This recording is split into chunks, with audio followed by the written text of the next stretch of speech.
সৃষ্টি কুলের সেরা যিনি নবী গো আমার। আজকে আমি আপনাদেরকে এমন একজন ব্যক্তির সাথে কথা বলবো, আপনারা ওনার সাথে থাকলে অনেকে জানতে পারবেন। উনি হচ্ছে আমাদের পরিচিত ব্যক্তি, আমাদের রুকুন কাকা, রুকুন মৌলভী। উনি চণ্ডীবাসী ইউনিয়ন এবং পাকুন্দিয়া এমন কোনো ব্যক্তি নাই যে ওনাকে না চিনে। ঠিক আছে, তা আসসালামু আলাইকুম। ওয়ালাইকুম সালাম। উনি 1964 সালে পাকিস্তান পেরোনে কারিয়ানা ফাঁস করেছিলেন।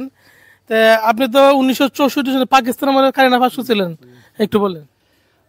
1964 সনে আমি কারিয়ানা পাস করছি। জাকারিয়া 30 সালের জাকারিয়া আমার সার্টিফিকেট দিছে। এরপর আরো 5-7 বছর পড়ছি স্কুলে। তারপরে পিতা মারা গেছে, পরে ভাগ্য নাই লেখাপড়া। আমি বড় 3 ভাইয়ের মেয়েতে, পরে লেখাপড়া আর করছি না। তবে আমার জীবনে বুঝতে অন্তত 1000-এর উপরে বিয়া পড়ানি, বিয়ে শাদী এবং মিলাদ মাহফিল থেকে শুরু করে ওয়াজও পড়তেন, মানে কি বলবো না, সব ধরনের ধর্মীয় কাজের সাথে বয়ানও করতেন। এখনো করি, শরীরটা বেশি ভালো না তো এই দুঙ্গা করি আইছি। আমার গরিবের বন্ধু মানুষের বাড়িতে বিনা পারিশ্রমিকে ওয়াজ পড়াইতেন এবং এই মিলাদ দোয়া পড়াইতেন। 40 বছর ধরে আমি কথাবার্তা বলি, ওয়াজ নসিহত করি। 40-42 এবং উনি হচ্ছে আমাদের যে সাবেক দুলাল মেম্বার এবং সবাই চিনেন। তারপর পুষ্পমাস্টার মিলন কাকের বড় ভাই উনি। দুলাল মেম্বার আমার ছোট, হয়তো মারা গেছে 1.5 বছর হয়েছে, আমি রয়েছি। এর ছোট লইলো মিলন। 2023 সনে অসুস্থ হয়ে যাওয়ার পর বিছনাত পড়ে গেছেন। বিছনাত পড়ে যাওয়ার পর উনি কেউ বলে না যে উনি বাঁচবেন, সবাই হ্যাঁ 1.5 বছর পর্যন্ত বিছনাতে ছিলেন, কেউ বলছেন না উনি বাঁচবেন। এবং আরেকটা কথা মনে রাখবেন যে হায়াত মত আল্লাহর কাছে, আল্লাহ পাক কি না পারে। উনি যখন বিছনাতে শাহিদ ছিলেন, যে করছে যে উনি মানে উত্তরসীন তৈরি দিচ্ছে, মারা যাবেন, কেউ বাঁচবে না। এবং পাশে গ্রামতে একজন মৌলানা ওনাকে তওবা পড়ানো ছিল, যেই মৌলানা তওবা পড়েছিল উনি কিন্তু মারা গেছেন। দেখেন আল্লাহ কি। তারপরে ওনার পাশে বাড়ি আরেকজন লোক ওনাকে দেখে এসে বলছে রুকুন কিন্তু আর 3 দিনও টিকতো না। দেখেন হায়াত কি জিনিস, উনিও মারা গেছে। আমার আরেক স্যার আছেন, উনি বলছিলেন যে ওনার ছেলে আলম তোমার বাবারা যা বালামন্দ খাওয়া এলো আর বাঁচতো না, উনিও কিন্তু চলে গেছেন। তা ওনাকে যারা বলছে চলে যাবেন, মারা যাবেন, আল্লাহ কি করতে, উনি জীবিত আছে, কোনো জমির কাজ করতেছে, কৃষি কাজ করতেছে। তোর 80 বয়স কাছাকাছি হবে, কাছাকাছি হবে। আমার বয়স 20 বিয়া শাদী করিয়াছি, তাহলে সংগ্রাম গেছে তো 56 বছর হয়ে গেছে।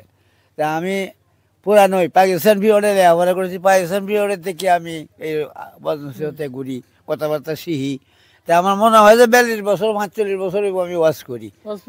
আর বয়স বলছি যে উনি বিছনাতে শায়িত ছিলেন, মানে উত্তর শ্রীনগরে তৈরি দিচ্ছে, উত্তর ভাবে উনি বাঁচবেন না, সবাই বলছে মারা যাবেন।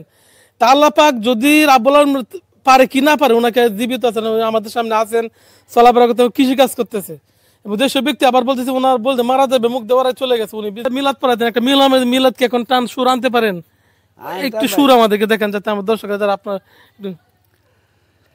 আমার আল্লাহ আল্লাহ আল্লাহু লা ইলাহা ইল্লাহু, আমার আল্লাহ আল্লাহ আল্লাহু লা ইলাহা ইল্লাহু, সৃষ্টি কুলের সেরা যিনি নবী গো আমার।